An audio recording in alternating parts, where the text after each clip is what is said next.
Hello friend, welcome to my channel. आज height and distance का सवाल बताएंगे जो 10 क्लास में पूछा जाता है। तो सबसे पहले देखिए, आंधी आने से एक पेड़ टूटा जाता है और टूटा हुआ भाग इस तरह मुड़ जाता है कि पेड़ का शिखर जमीन को छूने लगता है और इसके साथ 30 डिग्री का कोण बनाता है। तो पेड़ के पाद बिंदु की दूरी जहाँ पेड़ का शिखर जमीन को छूता है 8 मीटर है। तो पेड़ की ऊंचाई ज्ञात कीजिए। तो सबसे पहले इसके फिगर के द्वारा समझेंगे। तो देखिए,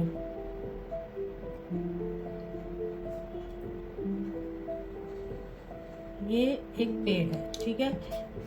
पेड़ यहाँ से टूट के, ये पेड़ का भाग यहाँ से टूट के और नीचे की तरफ मुड़ जाता है।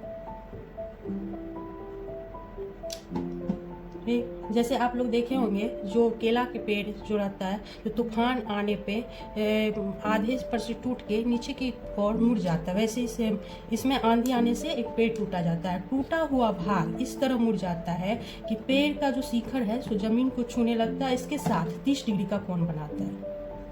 इसके साथ क्या करता है? 30 डिग्री का कोण बनाता है।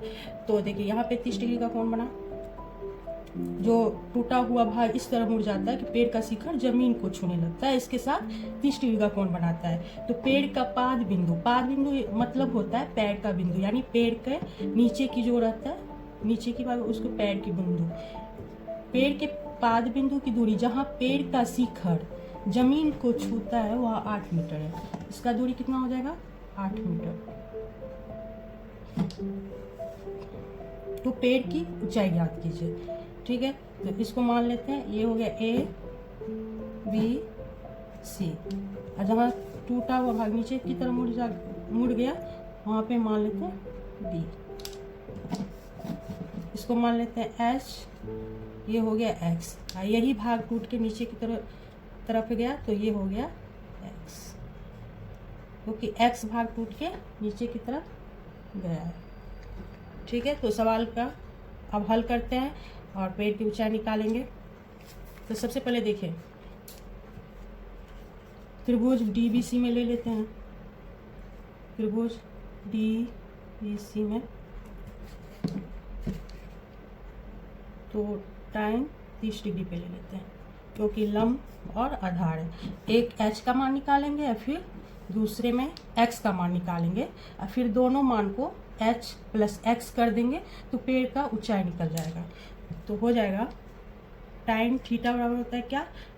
लंबाई आधार H/8, या टाइम 30 डिग्री का मान क्या होता है? 1/√3 H/8। इसको मल्टीप्लाई कर देंगे, क्रॉस मल्टीप्लीकेशन, तो हो जाएगा √3H = 8। तो H बराबर हो जाएगा 8/√3, ठीक। आप देखिए, आप लेंगे त्रिभुज ABC में, त्रिभुज ABC में यही भाग टूट के नीचे की तरफ गया, तो ये क्या हो गया? कर्ण। तो X का मान निकालना है, तो एक जैसे X का मान निकालने पे ये देखा जाता है, एक चर रहता है, एक अचर रहेगा, तब ये निकल पाएगा। तो हो जाएगा cos 30 डिग्री बराबर आधार बाय कर्ण, 8/x। cos 30 डिग्री का मान क्या होता है? √3/2। ये हो जाएगा 8/x।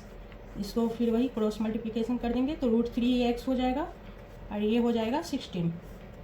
तो x = हो जाएगा 16/√3, ठीक है। यहाँ x का मान निकल गया। आप लिखेंगे चूंकि पेड़ की ऊंचाई बराबर,